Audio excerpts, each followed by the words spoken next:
ETF index mutual funds నేర్చుకుని stock మార్కెట్లో రాణించాలనుకుంటున్నారా? వెంటనే ఈ నెంబర్కి కాల్ చేయండి.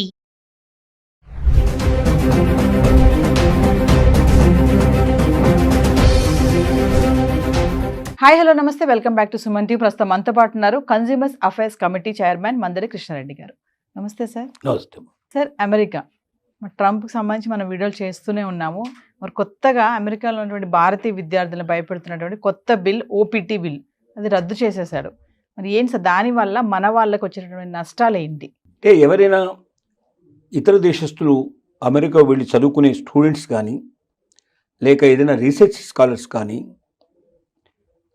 ఎడ్యుకేషన్ సంబంధించినటువంటి లైన్లో ఉన్న వాళ్ళకి ఎక్కువ భాగం అమెరికాలో ఒక విధానం కొనసాగుతోంది.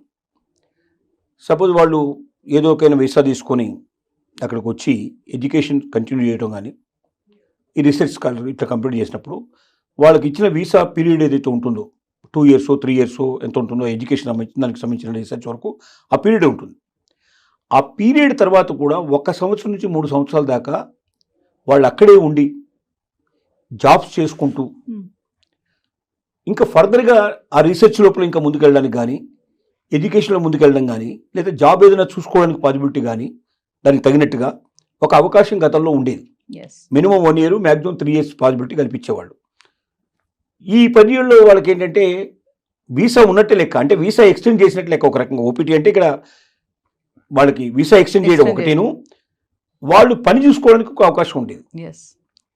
అయితే ఇది ఎక్కువ ఏంటంటే యూనివర్సిటీలో మాత్రమే ఈ పని చూసుకోవాలనేది, క్యాంపస్లోనే ఉండాలి, క్యాంపస్లో ఉండాలి.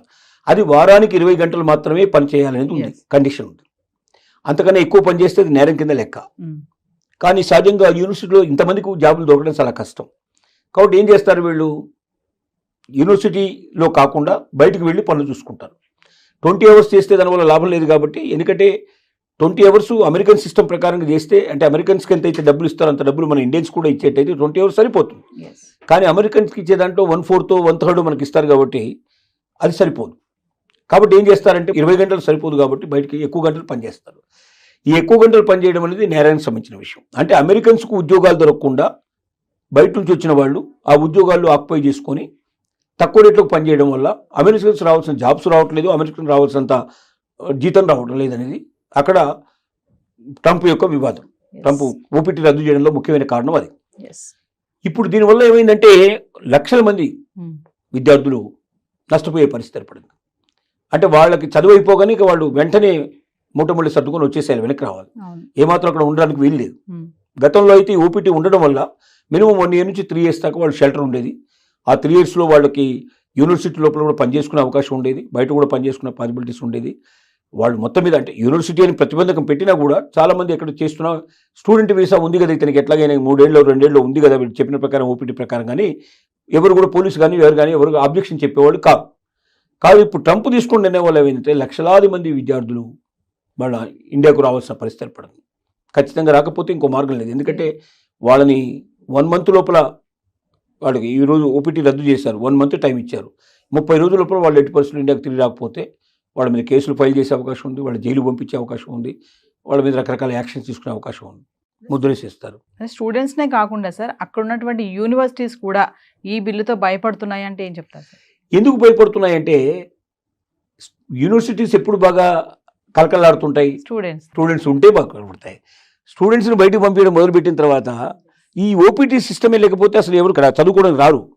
ఎందుకంటే మా చదువు అయిపోయిన తర్వాత కూడా ఇంకా 1 year నుంచి 3 years అక్కడే ఉండొచ్చు, అమెరికాలో ఏదైనా మంచి ఉద్యోగం సంపాదించుకోవచ్చు, లేదా ఫర్దర్గా స్టడీస్ అయినా ఫర్దర్గా ఇంకేదైనా సరే మా జీవితాన్ని సెటిల్ చేసుకోవచ్చు అనే ఉద్దేశంతో వస్తున్నారు.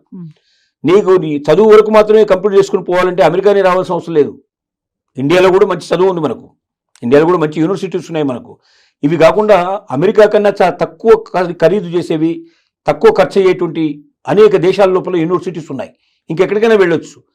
అమెరికాలో పర్టికులర్గా ఎందుకు వస్తున్నారంటే అమెరికాలో పార్ట్ టైం జాబ్ చేసుకునే అవకాశం ఉంది, చదువుకునేటప్పుడు కూడా పార్ట్ టైం చేసుకోవచ్చు. అలాగే చదువు అయిపోయిన తర్వాత కూడా 1 year నుంచి 3 years ఇక్కడ ఉండొచ్చు. మనం ఈ లోపల మనం ఏదో ఒక ఉద్యోగం సంపాదించుకొని మనం పూర్తిగా సెటిల్ కావచ్చు 100% అనే ఉద్దేశంతో మాత్రమే అమెరికాకు వస్తున్నారు.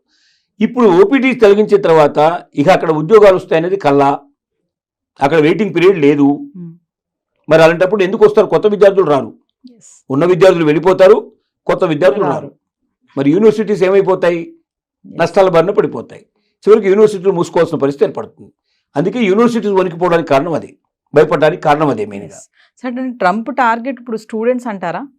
ట్రంప్ టార్గెట్ స్టూడెంట్స్ అని కాదు. ట్రంప్ ఏం ఎలక్షన్లో ఏం వాగ్దానం చేశాడంటే, ఇక్కడ ఉన్న ప్రజలకి నేను ఉద్యోగం కల్పిస్తాను, భద్రత కల్పిస్తాను, ఆదాయాలు పెంచుతాను, ఒక అమెరికాని ప్రపంచ దేశాల్లో నెంబర్ 1 దేశంగా నేను చూపిస్తాను, అప్పులు మొత్తం కంప్లీట్గా తీర్చే ఏర్పాటు చేస్తాను, ఆదాయం పెరిగే ఏర్పాటు చేస్తాను, దేశ భవిష్యత్తే గతంలో ఎప్పుడూ లేనంతగా ఒక ఉన్నతమైన పరిస్థితి, ఒక గోల్డెన్ ఎరా తీసుకొస్తాను నేను అని వాగ్దానం చేశాడు.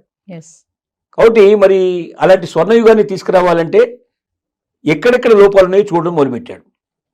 ఒకటి, ప్రభుత్వ రంగ సంస్థల్ని వీలైనంతవరకు క్లోజ్ చేయాలని డిసైడ్ చేసుకున్నాడు.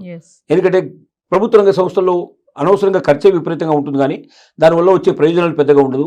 ఎందుకంటే అమెరికాలో ఏంటంటే అన్ని రాష్ట్రాలు ఇండిపెండెంట్గా ఏ రాష్ట్రానికి ఆ రాష్ట్రమే స్వతంత్ర ప్రతిపత్తి కలిగినటువంటివి. కాబట్టి ఏ రాష్ట్రానికి ఆ రాష్ట్రం బతకగలిగే అవకాశం ఉన్నప్పుడు సెంట్రల్ నుంచి పెద్దగా వాళ్ళకి సపోర్ట్ ఇవ్వాల్సిన అవసరం లేదు. డబ్బు రూపంలో ఏదైనా ఇవ్వాల్సి ఉంటే డైరెక్ట్గా ఇచ్చేయడానికి పాసిబిలిటీ ఉంది. దానికోసం డిపార్ట్మెంట్ పెట్టి వేల మందిని పోషించి వాళ్ళకు అనవసరంగా శాలరీస్ ఇచ్చి ఇవన్నీ చేయాల్సిన అవసరం లేదనే నిర్ణయానికి వచ్చి వీలైనంత వరకు ఉద్యోగాన్ని తొలగించడం ప్రారంభించాడు. రెండోది ఏం చేశాడు, బయట నుంచి వచ్చిన వాళ్ళు, వలస వచ్చిన వాళ్ళు ఇక్కడ ఏం చేస్తున్నారంటే అందరు టెస్ట్ వేసుకుని కూర్చుంటున్నారు. వాళ్ళు ఇక్కడ ఇతరుల ఏంటి ఈ అమెరికా మీద వ్యతిరేకంగా కూడా కొంత వ్యతిరేకత కూడా కూడగట్టేందుకు వాళ్ళు తోడ్పడుతున్నారు. తర్వాత ఇక్కడ ఉన్న ఉద్యోగాలు తన్నుకుపోతున్నారు. ఇక్కడ వాళ్ళకు ఉద్యోగాలు ఇవ్వటం లేదు. ఇక్కడ వాళ్ళకి అద్దెకు ఇల్లు దొరకడం కష్టం ఉంది. ఇక్కడ వాళ్ళకి అవకాశాలు తక్కువైపోతున్నాయి. కాబట్టి బయట నుంచి వచ్చే వాళ్ళని ఎంత తగ్గించగలిగితే అంత అమెరికా సేఫ్గా ఉంటుంది, సురక్షితంగా ఉంటుందని అతను భావిస్తున్నాడు. సరే, ఏదేమైనా ఓపీటీ బిల్లు రద్దు చేయడం వల్ల మన స్టూడెంట్స్కి అయితే తీవ్రమైన నష్టమే అనుకోవచ్చు. 100% నష్టమే. విద్యార్థులంతా వెనక్కి రావాల్సిన పరిస్థితి ఏర్పడుతుంది. కొత్త విద్యార్థులు వెళ్ళాలంటే భయపడే పరిస్థితి ఏర్పడుతుంది. ఇక అమెరికా చదువులకి కొంతకాలం స్వస్తి పలకాల్సిన పరిస్థితి ఏర్పడుతుంది.